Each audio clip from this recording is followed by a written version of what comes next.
লিজন হারবারের পক্ষ থেকে আমি তানিয়া হক সবাইকে জানাচ্ছি শুভেচ্ছা।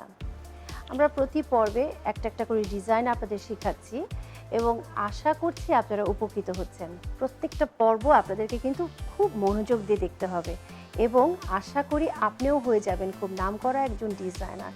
সেক্ষেত্রে কিন্তু একটা ব্যাপার আছে, শুধু একবার দেখলেই হবে না, বারে বারে দেখবেন এবং প্র্যাকটিস করবেন। এই প্র্যাকটিস করাটা কিন্তু খুব জরুরি। আমরা অনেক সময় কি করি, প্রথমে খুবই উৎসাহ নিয়ে সব কিছু দেখি, তারপরে আস্তে আস্তে উৎসাহটা হারিয়ে ফেলি। মেহেদি ডিজাইনার হতে হলে কিন্তু গুডি লাইফের সাথে থাকতে হবে, আর গুডি লাইফের সাথে নিয়মিত থাকতে হলে গুডি লাইফ সাবস্ক্রাইব করুন। আপনি চমৎকার সব ডিজাইনগুলো শিখতে থাকুন এবং লিজানের সাথে থাকুন। প্রত্যেকটা পর্ব আপনি এনজয় করবেন। আপনার সাথে আমরা আছি, লিজন হার্বাল, সব সময়।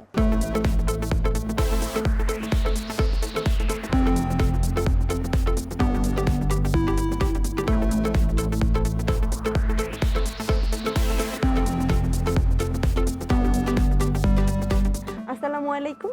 আজও এসেছি আমি সুইটি আপনাদের নতুন কিছু সিম্পল ডিজাইন দেখাতে। অনেকেই চায় ডিজাইনটা চিকন হবে কিন্তু একটু ভরা ভরা থাকবে, কালারটা ডিপ হবে। সেই ক্ষেত্রে আমাদের অনেকেই মাথায় আসে চিকনও হবে আবার কালারও বেশি হবে, এটা কি করে সম্ভব? আমি আজকে আপনাদেরকে সেই ডিজাইনটাই দেখাবো, চিকনও হবে আবার কালারটাও ভরা ভরা হবে, দেখতে ভালো লাগবে। আমার আরেকটা ভিডিওতে আমি আপনাদেরকে দেখিয়েছিলাম যে বৃত্তটা সমান করার কৌশলটা, ঠিক আমি একই কৌশলে আজকের ডিজাইনটাও দেখাচ্ছি।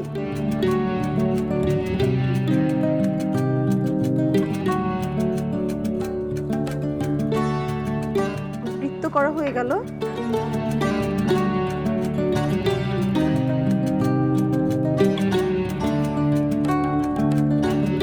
বৃত্তগুলোর মাঝখানে মাঝখানে আমি একটু করে উইংস করে দিয়েছি।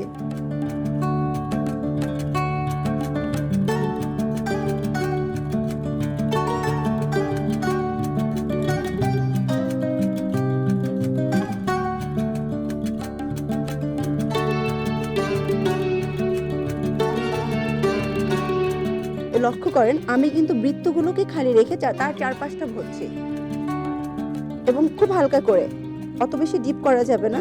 ভরবে ঠিকই কিন্তু অত বেশি ডিপ হবে না। আপনার সার্কেলটা এর চাইতে লাইট হবে, চারপাশে যে সার্কেল দেওয়া হয়েছে ওইটার চাইতে লাইট হবে।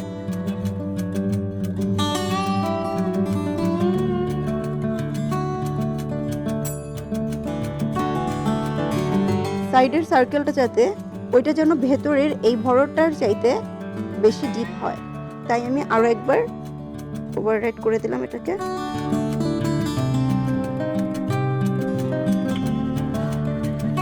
ডাবল সার্কেল করছি একই মাপে। আসলে মেহেদির ব্যাপারে একটা ব্যাপার আমরা সবসময় লক্ষ্য রাখবো, ফুল কলকি এগুলো না হলে না মেহেদিটা ঠিক মেহেদি মনে হয় না। সেক্ষেত্রে আমি একটা ডিজাইন করেছি, চিকনও হয়েছে কিন্তু এটা মেহেদি মনে হচ্ছে না, বা দেখার যে একটা সৌন্দর্য বা ভালো লাগা ওইটা মনে হচ্ছে না। কিন্তু আমি যদি এখন বড় করে একটা ফুল করতে চাই সেক্ষেত্রে আমার মেহেদিটা বেশি মোটা হয়ে যাবে। কিন্তু আমার ক্লায়েন্ট বা যে আমার কাছে চাচ্ছে মেহেদিটা, সে কিন্তু ফার্স্টেই বলেছে আমি চিকন এবং ভরট চাই। সেক্ষেত্রে আমি এমন করেই ছোট ছোট ফুল করব যাতে করে মেহেদিটা মোটাও না হয়, চড়া হয়ে না যায়, কিন্তু কালারটা গাঢ় আসে। সেক্ষেত্রে আমি ছোট ছোট কিছু ফুল এটা সাইডে করে দিচ্ছি।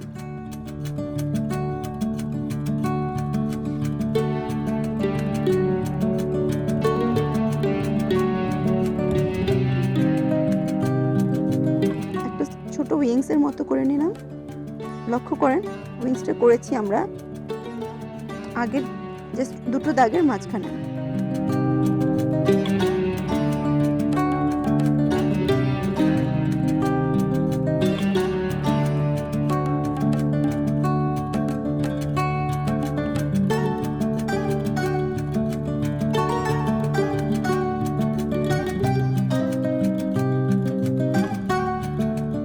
আমি আগেই বলেছিলাম যে আমরা চিকন করব কিন্তু রংটা গাঢ় হবে। সেই ক্ষেত্রে আমরা যে ডিজাইনটা করেছি একটা জায়গায় শুধু ডিজাইনটা হয়েছে, সেই ক্ষেত্রে আমরা পারি ছোট ছোট করে আঙুলের মাথায় অল্প করে করে দিতে। কিন্তু মনে রাখতে হবে যে যাতে করে আমার আঙুলটা ভরট হয়ে না যায়, তাহলে হাতটা পুরো ভরে যাবে। এই জন্য আমার আঙুলের মাথায় ছোট ছোট করব, পুরো আঙুলটা করব না।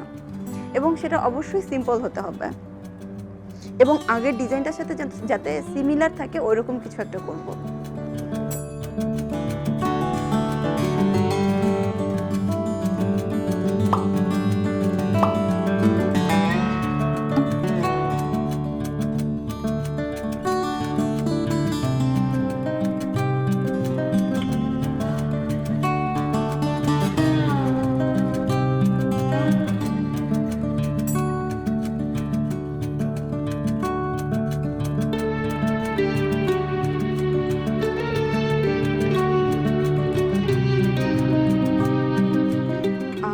মেহেদিটা শেষ হয়ে গেছে।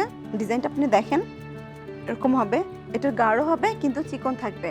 আর আরেকটা কথা আমি বলে দিচ্ছি বারবার, সেটা হচ্ছে আমরা অনেকে মেহেদিটা ধরতে পারি না, না ধরার কারণে আমাদের হাতটা অনেক সময় ভাইব্রেট করে, ডিজাইনটা বাঁকা হয়ে যায়। সেক্ষেত্রে আমি দেখাচ্ছি কিভাবে মেহেদিটা আপনার ধরতে হবে।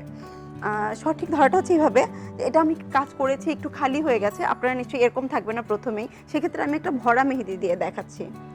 যখন মেহেদিটা ভরা থাকবে, এটা হচ্ছে লিজান অ্যাক্টিভ গোল্ড মেহেদি।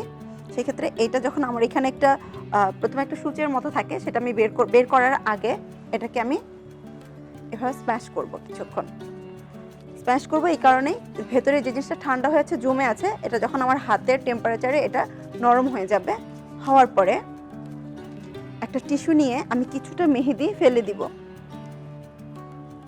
জাস্ট একটা টিস্যুর মধ্যে কিছুটা মেহেদি ফেলে দিলাম, কারণ মুখের মধ্যে মেহেদিটা শক্ত হয়ে লেগে থাকে। কিছুটা মেহেদি আমি ফেলে দিচ্ছি। হ্যাঁ, ফেলে দিলাম। ফেলে দেওয়ার পর জিনিসটা স্মুথ হয়ে গেছে আশা করি। হ্যাঁ, বের হচ্ছে এখন। এরপরে সবাই, আমি দেখেছি যেটা বেশিরভাগ মানুষ আমরা মেহেদি, আমিও এভাবেই ধরতাম, এইখানে ধরে, এখানে যখন ধরে মেহেদিটা দেয় এইভাবে, তখন এটা ব্যালেন্স থাকে না। সেই ক্ষেত্রে আমরা প্রথমে মেহেদিটা ধরবো এই জায়গায়, জাস্ট কলমের মতো ধরে, এই জিনিসটা এরকম ব্যালেন্স থাকবে, এখান থেকে দিতে শুরু করব। যে যখন আমরা এভাবে দিব তখন ইজিলি মেহেদিটা এভাবে পড়বে। যখন আমি কলমের মতো এখানে ধরলাম, আমি প্রেস করলে অটোমেটিকলি বের হয়ে আসছে এবং আমার হাতটাও কাঁপছে না। যখন আমি মেহেদিটা এখানে ধরবো, দেখেন ব্যালেন্স থাকছে না, হাতটা তখন কাঁপবে। ঠিক এইভাবেই আপনি, সুতরাং এখানে মেহেদিটা ধরে মেহেদিটা দেবেন। এই যখন মেহেদিটা একটু কমে আসবে, যেহেতু এখন ভরা, সেক্ষেত্রে আমার মেহেদিটা ফোল্ড করা যাচ্ছে না। যখন এইভাবে দিয়ে দিতে মেহেদিটা কমে আসবে, তখন আমি এইভাবে, যেমন আমার এটা কমে আসছে, সেক্ষেত্রে আমি এখন এটাকে ফোল্ড করে নিতে পারছি। জাস্ট এই ফোল্ড করার স্টাইলটা এই। যখন এখান থেকে আমি যখন এটা ফোল্ড করবো, তখন মেহেদিটা এই জায়গা থেকে বের হবে। যখন এটা কমে আসবে, সেক্ষেত্রে আবার আমি চাপ দিয়ে এখানের কিছু মেহেদি ওইখানে নিয়ে তারপরে আমি আবার ফোল্ড করে কাজ করতে শুরু করব এইভাবে।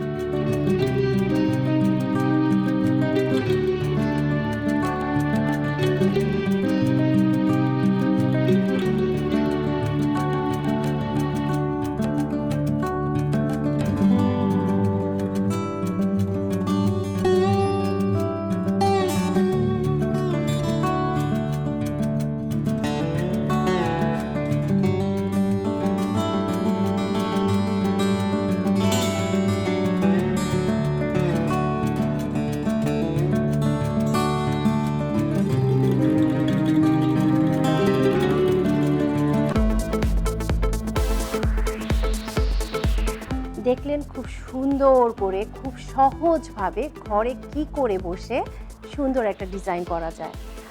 আমি বিশ্বাস করি আপনারা সবাই মনোযোগ দিয়ে দেখেছেন, আমি নিজেও মনোযোগ দিয়ে দেখেছি, এবং আমি নিজেও কিন্তু আবারও বলছি খুব ভালো ডিজাইন পারি না, কিন্তু আজকে এই গুডি লাইফের সাহায্যে এবং লিজান মেহেদির মাধ্যমে আমরা প্রত্যেকটা ডিজাইন শিখবো এবং প্র্যাকটিস করব। গুডি লাইফের সাথে থাকুন, লিজান মেহেদির সাথে থাকুন। আল্লাহ হাফেজ।